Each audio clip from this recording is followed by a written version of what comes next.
Sabe que a Lei Rouanet é uma lei que também foi politizada, também virou tema de polarização, com a direita criticando, a esquerda elogiando. Mas hoje, uma pesquisa encomendada pelo Ministério da Cultura à Fundação Getúlio Vargas mostrou, essa pesquisa é sobre a Lei Rouanet, ela mostrou que a cada R$ 1 investido pela Lei Rouanet, quase R$ 7,80 voltam para a sociedade. E para entender melhor os mecanismos de funcionamento da Lei Rouanet e também dos seus impactos, a gente convida a Érica Gavinho, que é advogada e doutora em Direito pela PUC do Rio e autora do livro Fomento à Cultura no Brasil, Perspectivas para a Prestação de Contas, pelo Objeto, da editora Lumen Juris. Érica, muito obrigado por estar aqui com a gente. Boa noite. Boa noite a todos vocês, um prazer estar aqui. Olha, eu queria antes passar mais alguns detalhes dessa pesquisa da Fundação Getúlio Vargas. Ela diz o seguinte, que no ano passado, a Lei Rouanet, em termos ali de renúncia fiscal, ela totalizou 2,8 bilhões de reais. Só que ela também é uma catalisadora. As empresas, os projetos que captam recursos pela Lei Rouanet também conseguem captar recursos de outras fontes. Com isso, a gente totaliza aí cerca de 3 bilhões e 300 milhões de reais em recursos captados. Isso são dados de 2024.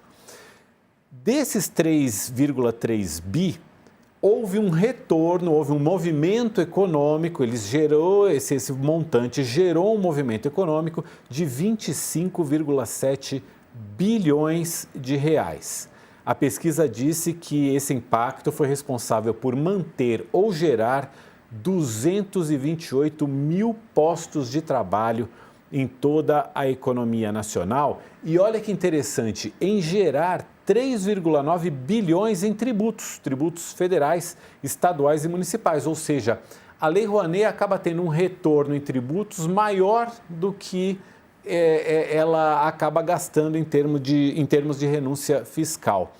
Doutora Érica, essa pesquisa ela é importante para o setor cultural, que acaba sofrendo críticas toda vez, críticas de uma determinada parte do espectro político, toda vez que vai buscar recursos em termos de Lei Rouanet? Sem dúvida nenhuma, Mauro, porque a gente sabe, eu até costumo brincar que a Lei Rouanet é a nossa lei geni. Ela é a lei mais atacada. Todo mundo tem algum comentário sobre a lei Rouanet, né? Todo mundo tem uma opinião sobre a Lei Rouanet e muita gente, né, acaba que não se aprofunda nela. O fato é que a Lei Rouanet, ela é uma legislação profundamente regulada, porque nós estamos tratando de recursos públicos.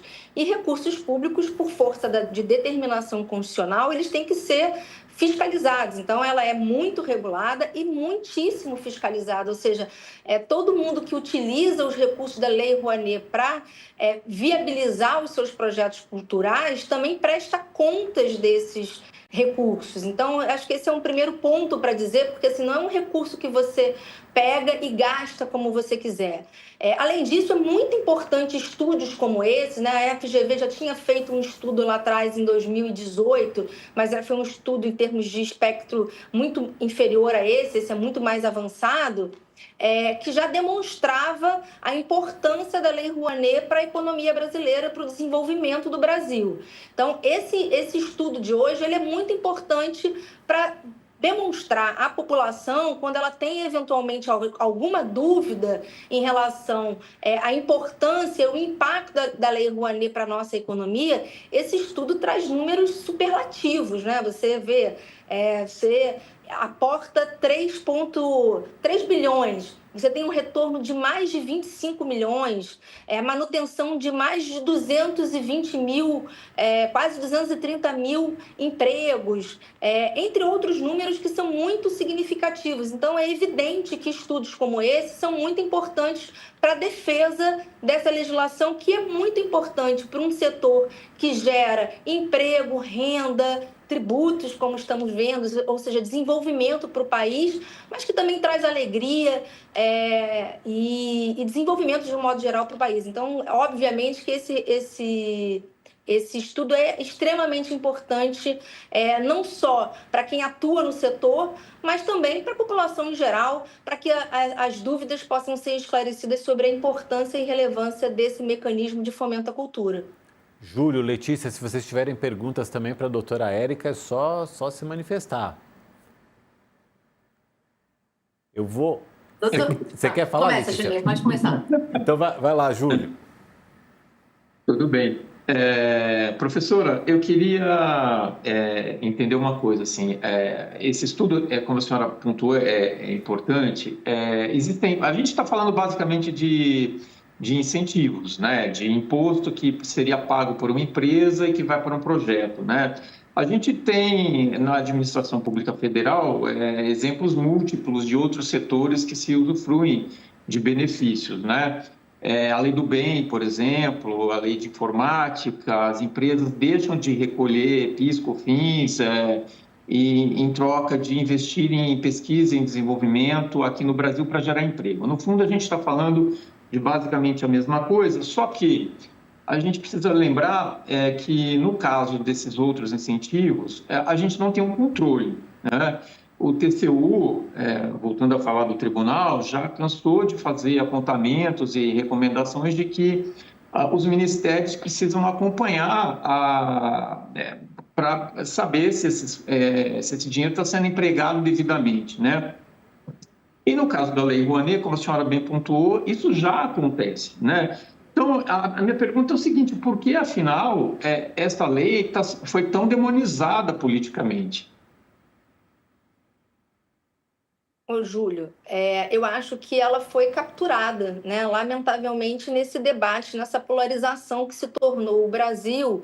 E o problema não é a polarização, não é o contraditório, não é a diferença, né? Em tese, em sociedades democráticas, as diferenças elas deviam até ser incentivadas, né? Porque o debate público, franco e respeitoso, ele, em tese, tende a fazer com que as ideias circulem, as pessoas possam tomar decisões de forma mais acertada, mais informadas diante de tantas informações.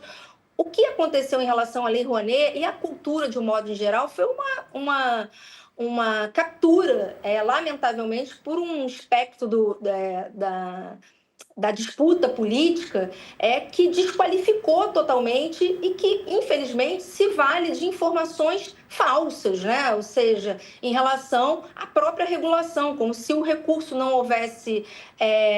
como nós já tratamos aqui, ou seja, uma alta regulação, uma alta fiscalização, como se não se tivesse que prestar contas, como se pudesse se pagar qualquer coisa ou quaisquer valores. Ou seja, a regulação, por exemplo, em relação a cachês artísticos, que sempre se fala sobre isso, ela tem uma limitação. Muito dificilmente um artista, pela Lei Rouanet, receberá mais do que R$25 mil. Artistas e grupos coletivos, ou seja, isso está na regulação.Essa pesquisa, inclusive, trouxe números em relação a isso, demonstrando que os pagamentos, em média, na Lei Rouanet, ou seja, eles são, em média, de R$5 mil. Ou seja, eles são baixos, né? Além outros números que essa lei trouxe em relação... que essa pesquisa trouxe em relação à lei, muito interessantes quanto a essas falácias. Por exemplo, quase mais de 70% dos projetos são de projetos de até R$1 milhão. Para você ter uma ideia, apenas 78 projetos foram para valores acima de R$10 milhões. Portanto, quando se fala da lei, né, de que é uma grande mamata para artistas, inclusive consagrados, quanto inclusive grande parte dos artistas consagrados não se vale desse mecanismo para fomentar os seus projetos, essa pesquisa ela é muito esclarecedora, inclusive nesse ponto, para trazer luz, né, sobre esses fatos, porque é com informação e com informação verdadeira que a gente vai combater esse tipo de falácia em relação à Lei Rouanet e outros aspectos, lamentavelmente, do debate público que está muito contaminado por essa polarização. Gente, uma pena, mas o nosso tempo está esgotado. Eu só tenho tempo para agradecer demais, Júlio, Letícia, doutora Érica, Silvio. Muito obrigado por nos acompanharem, nos ajudarem na edição de hoje do Poder e Mercado.